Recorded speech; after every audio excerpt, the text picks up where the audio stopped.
আচ্ছা,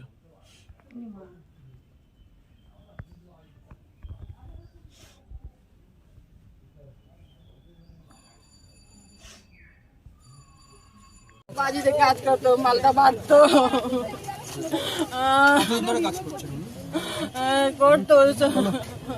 কি শুনেছেন কি আপনারা? আমি শুনলাম ভাজিতে আগুন ধরে ট্রেন ধরে আসলাম মাকে দেখার জন্য। নাম কি আপনার মায়ের? আমার মার নাম বাসন্তী চৌধুরী। ঠিক আছে, পরে তুলো।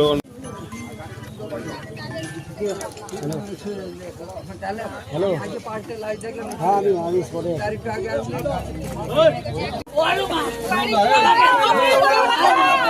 আমার মরা ঘর দিয়ে বাঁচিয়ে আনি, আমার মরা ঘর দিয়ে বাঁচিয়ে আনি, নিচে চলে গেল রে, আমাকে মরা ঘর দিয়ে। জোরে বলবা, হ্যাঁ জোরে বলবা, একটুখানি সামনে। হ্যাঁ দাদা, ঠিক এখানে কি হয়েছিল? বলছি অ্যাকচুয়ালি আমি এখানে প্রেজেন্ট ছিলাম না, যতটা জানতে পারলাম যে এখানে একটা বাজি ফ্যাক্টরি ছিল আর কিছু হয়তো সার্কামস্ট্যান্সেসের এগেনস্টে আগুন লেগেছে, আর যার জন্য মানে প্রায় আমি যতজনকে দেখলাম 4-5 জন তো মনে হয় অ্যাটলিস্ট মারা গেছে। মানে কিভাবে লাগলো আগুনটা? সেটা তো এখনো জানা যায়নি, পুলিশ কাজ করছে দেখা যায়। আপনি কোথায় থাকেন মূলত? আমি এখান থেকে জাস্ট আমার বাড়ি হাঁটতে প্রায় 5 মিনিট, তো যখন হয় আওয়াজ টাওয়াজ শোনা যায়। এটি কি কোনো বাজি ফ্যাক্টরি ছিল বা এখানে কি কোনো বাজি বানানো হ্যাঁ হতো? হ্যাঁ, বাজি বানিয়ে। লোকাল হিসাবে এইটুকু জায়গার মধ্যে কোনো যাতায়াতের ব্যবস্থা নেই, জলের ব্যবস্থা নেই, বাইরে করার মতো কি বলবেন?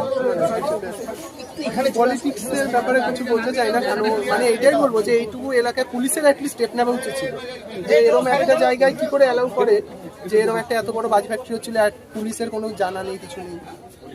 তা আর এখানে কি আরো বাজি ফ্যাক্টরি হ্যাঁ, রয়েছে? অনেক আছে এখানে। মানে চারিদিকে দেখা গেলে ঘরে ঘরে ঘরে ঘরে এবার কেউ বানাচ্ছে, ঘরে বানাচ্ছে, কারণ আর সেফটি প্রিকশন ছাড়া বানানো হচ্ছে, ওটাই ব্যাপার। আপনার নাম? আমার নাম পাপাই। আপনি থাকেন কোথায়? আমার এখানেই বাড়ি, জাস্ট হেঁটে 5 মিনিট, এখানে পরের গলিতে। ঠিক আছে।